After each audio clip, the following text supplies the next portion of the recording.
As one of the major titles to emerge from Microsoft's acquisition of Bethesda, Indiana Jones and The Great Circle proved a critical hit on Xbox Series X, S, and PC in late 2024. And now, 4 months later, it arrives on PlayStation 5 consoles too. To cut to the chase, this translation to PS5 and PS5 Pro is a success all round. It compares well to Series X in particular, with developer MachineGames realizing an authentic take on the Indiana Jones films using its motor engine, a customized branch of id Tech 7, which itself powered the likes of 2020's Doom Eternal. It's impressive stuff, from the near one-to-one recreation of Raiders of the Lost Ark's opening scene to the sprawling Vatican City. Each level plays host to all manner of whip-cracking, stealth, puzzling, and sleuthing. And, once again, we get ray-traced global illumination RTGI into the bargain on PS5 consoles, allowing for more accurate indirect lighting and shading. All of this impressively runs at 60 frames per second too, so how does the PS5 experience match up to Series X? And what's the state of performance in comparison? Let's find out.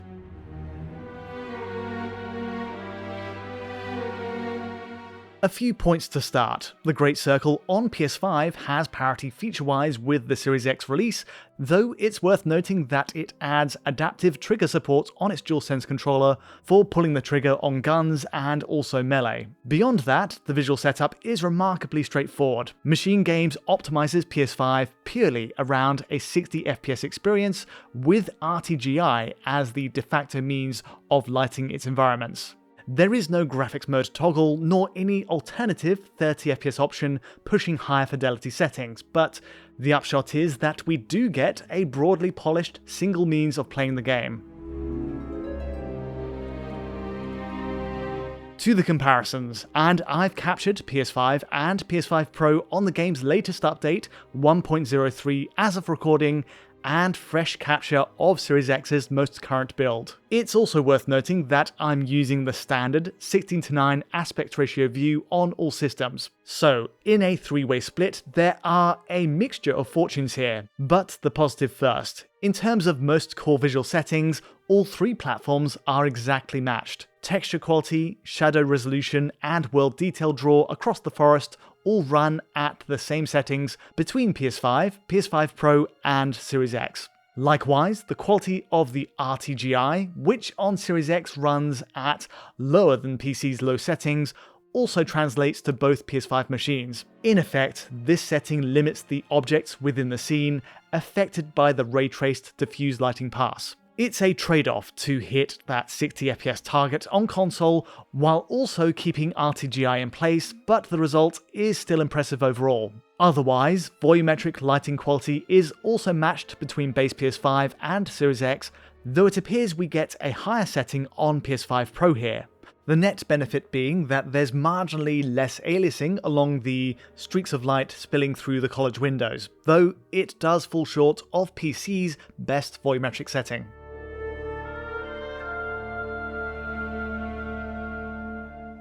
In every other respect, there is parity between the three. Sadly, this also extends to the game's occasional rough points on Series X, notably the presentation of shadows. Even all these months on from release, there's a lingering issue with shadow filtering on Xbox, which stays in place on the PS5 consoles as well.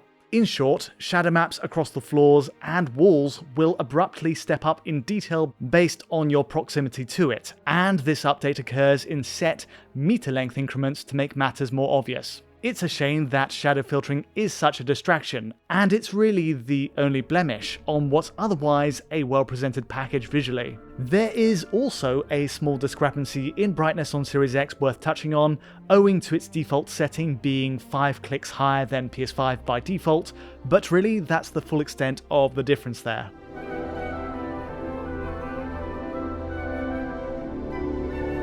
Speaking on resolutions, MachineGames keeps it simple on base PS5 but enhances the Pro version to allow a higher max pixel output.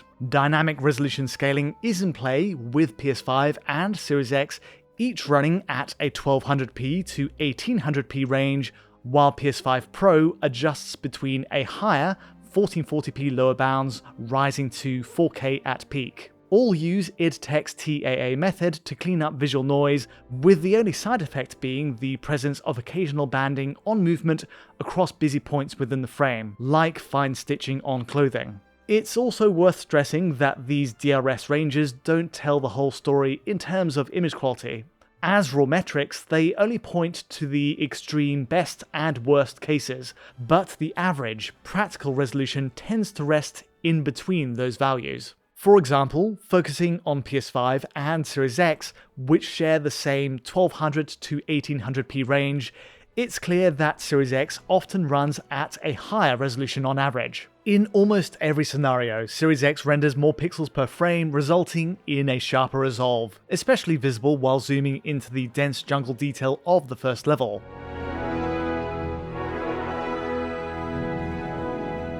This Series X image quality advantage is curious, but consistent with another id Tech 7 game, Doom Eternal. In both cases, we have a use of hardware-based variable rate shading, VRS, which was engineered by Microsoft's Advanced Technology Group. Also, much like Doom Eternal, the Great Circle shares the same 1800p target's resolution, where VRS reduces the bandwidth taken up by pixel shading threads. It's a huge benefit for taxing ray-traced games in this mold, and ultimately frees up Series X's GPU to push to higher resolutions along its DRS scale. This would go a long way to explain the sharper image next to PS5, where hardware VRS is not supported, and despite their matching DRS ranges. Just as with Doom Eternal though, compared to PS5, there are subtle downsides to using this feature, notably a more obvious form of block noise. Neither console is totally free of visual noise, even with film grain and chromatic aberration disabled, but these block noise artifacts are more apparent on Series X. One example of this in action that I've found is this zoom in on Indiana's suit. At a regular viewing distance, it's not a massive distraction, and these issues are ultimately outweighed by the way VRS affords Series X a boost in overall clarity.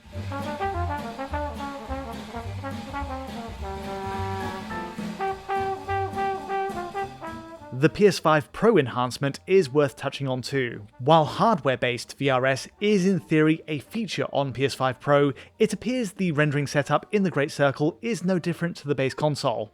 Even so, PS5 Pro excels for its ability to generate higher resolution frames, afforded by a beefier 16.7 teraflop GPU. Going up to a native 4K at best means the fine threadwork of clothing appears pin sharp, especially compared to base PS5, as does the presentation of grass in the opening jungle.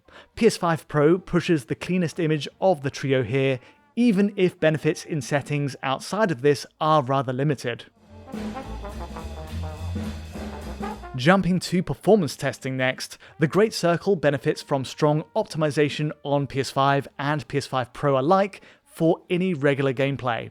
Each one is tightly optimized around a 60 FPS target, where areas flooded with NPCs or the dense jungles simply fly by at 60. For any variances in on-screen load, their dynamic resolution setups are able to compensate, though it's not always a perfectly smooth ride. Much like Series X, there are two minor nuisances that carry over to PS5 systems. Firstly, there is an auto-saving feature which will trigger a small hitch, a frame time spike that kicks in at invisible thresholds around the world. It's especially obvious while navigating the Vatican City, with each mini-stutter being followed by a small autosave symbol, and all round, it's a shame that it's not more discreet. The second point relates to the in-engine cutscenes. As authentic as each cinematic is, every camera cut is coupled with a string of dropped frames. Most likely, this is a buffer of sorts used by the renderer to allow the physics-based elements on screen, like clothing, to settle for a few frames first, and therefore avoid a distracting position refresh with every cut. Likewise, it might be there to help disguise the game's DRS switches. Still, the end result is PS5, PS5 Pro, and Series X all drop frames at these exact same moments, and as you can see, there's nothing to split them.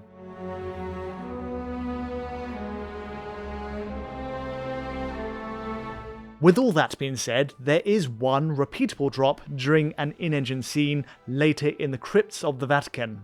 This is a rare outlier case really, given that everything else runs so well, but it does underline a Series X advantage. As Indiana studies this parchment, a vehicle comes crashing through the ceiling, causing a burst of alpha and particle effects to fill the frame. In this moment, Series X has the GPU headroom to get closest to 60 frames per second, with the expected hitches on every camera cut. PS5, by comparison, takes a more drastic hit, down to the 40s. Again, this is a rare moment, but I figured it worth highlighting to show another potential advantage of Series X's hardware VRS.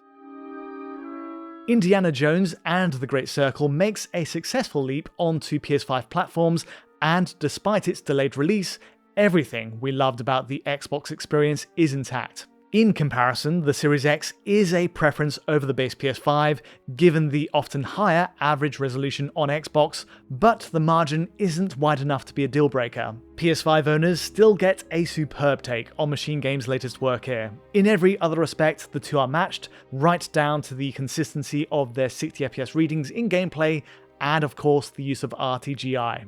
PS5 Pro, meanwhile, enjoys an extra benefit in image clarity over the other consoles, with a higher 4K maximum target while still hitting 60 FPS. The only criticism here is one I'd level at all three consoles, that the shadow filtering remains a rough spot that only the PC version is currently able to fix.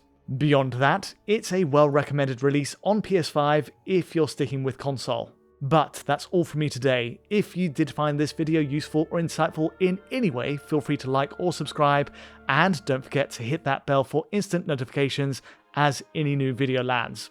To get a high quality version of this video and many more, check out our Patreon at digitalfoundry.net, and to get in touch directly, you know where to find me. But from me for now, thanks for watching.